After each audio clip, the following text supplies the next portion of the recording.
Today we'll focus on one interesting idea that I believe can be very helpful and will probably be underrated when you first listen to it. There are two big elements that stand in the way of you making real progress, of you meaningfully moving forward. One is psychology, and the other is the whirlwind of information, lack of information, or overwhelm through the abundance of information. And I have a suggestion on how to overcome it with a simple idea.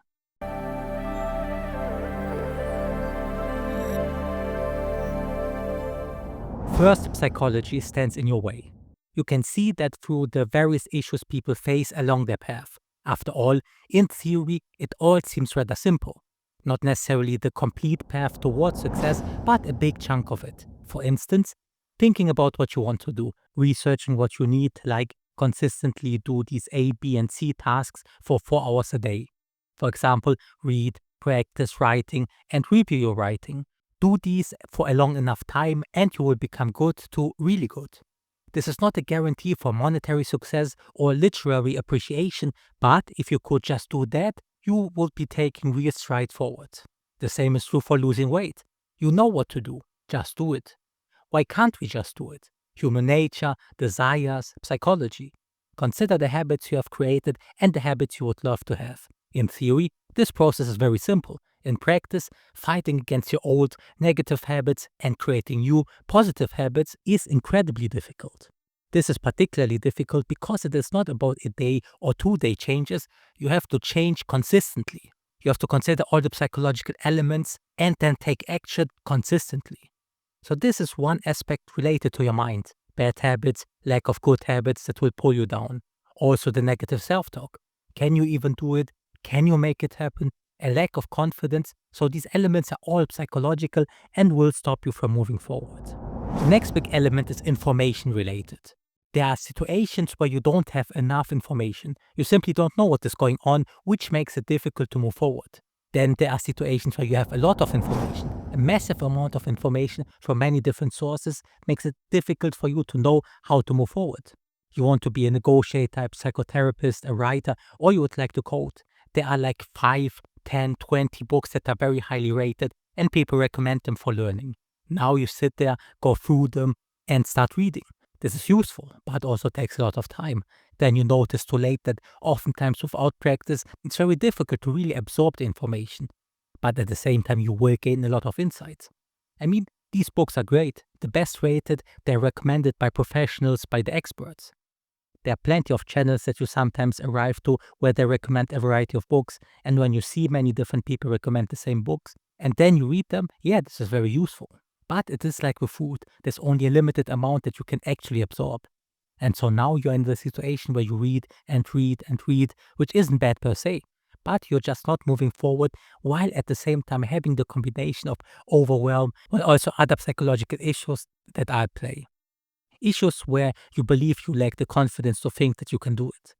So you read and hope that there's some secret idea that will solve all your problems, which will never happen. You will never find it.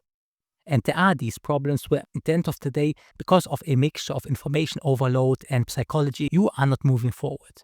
What I'm trying to do is to break it down for you to actually start, or make at least the decision to go a different path. It is important to understand that you are in control in how you want to approach your path to success. It is important to take a moment to tell you that you can choose your own time frame and it will work out most likely.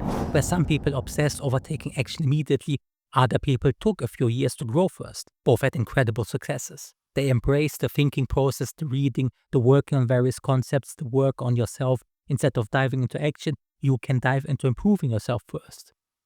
This goes against a lot of personal development advice, but you should choose based on what feels right to you. After all, you can always change course over time. I mean, in theory, you can start taking action in 3 years. And in the meanwhile, you learn and improve and work on yourself. In theory, you can start in 5 and 7 and 10 or even 15 years. You can first learn the theory just to work through your mental state, to focus on filling your holes you see that stand in the way of you becoming who you want to become. So in that sense, you have an unbelievable amount of freedom in what to do, when to do it, and how to approach it. You have an incredible amount of freedom. The only question is, are you okay with it? If you're fine with, for example, the first 5 years being only inner work, You read, you watch videos, you practice, and that is fine with you. That's great.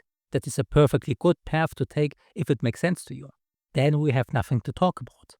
You go that path, slowly learn more and more, slowly grow more and more. Once you are ready, you enter the outside world. There are many benefits there. The following advice on how to approach doing is for the people that want to do but don't for whatever reason.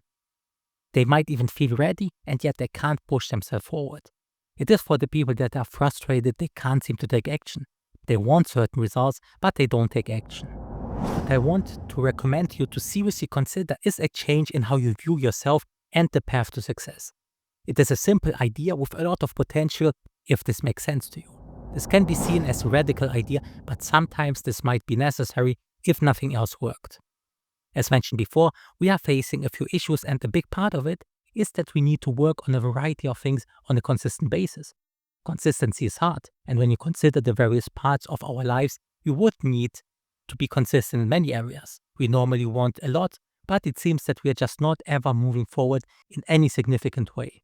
You want to lose weight, you want to learn a new skill, you want to learn a new language, you want to try something out, you want to start maybe writing something, maybe making videos. And so you have these 5 to 10 things that you would like to do. You start with something, you do it a little bit, then you move to something else, you do it a little bit. For instance, you try to lose weight and you actually execute every few days, or you execute it a day or 2 or 3, 4, and then you want to do something else. You focus on this new thing while starting to neglect working out. You do this new thing and then something else comes up. Now you really are not moving forward in any way. What you can do is to change the way you approach it by giving up on most things for the most important one element. You basically say no to all else but losing weight or learn a new skill or something completely different.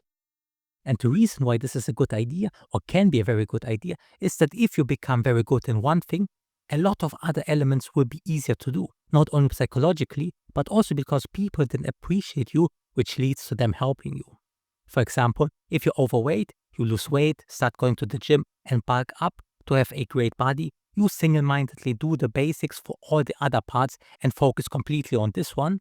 Eventually, you have the type of body, you have the type of success in working out that might then make other people help you in other areas. For example, you might trade your ability to work out and the knowledge of some aspects of it with help with your finances, with your career. Or then you might have an easier time getting to know people because of the new confidence that you have. These people might then help you learn a new language or a new skill. You might be able to leverage this into networking because one A-level skill can help you with other things.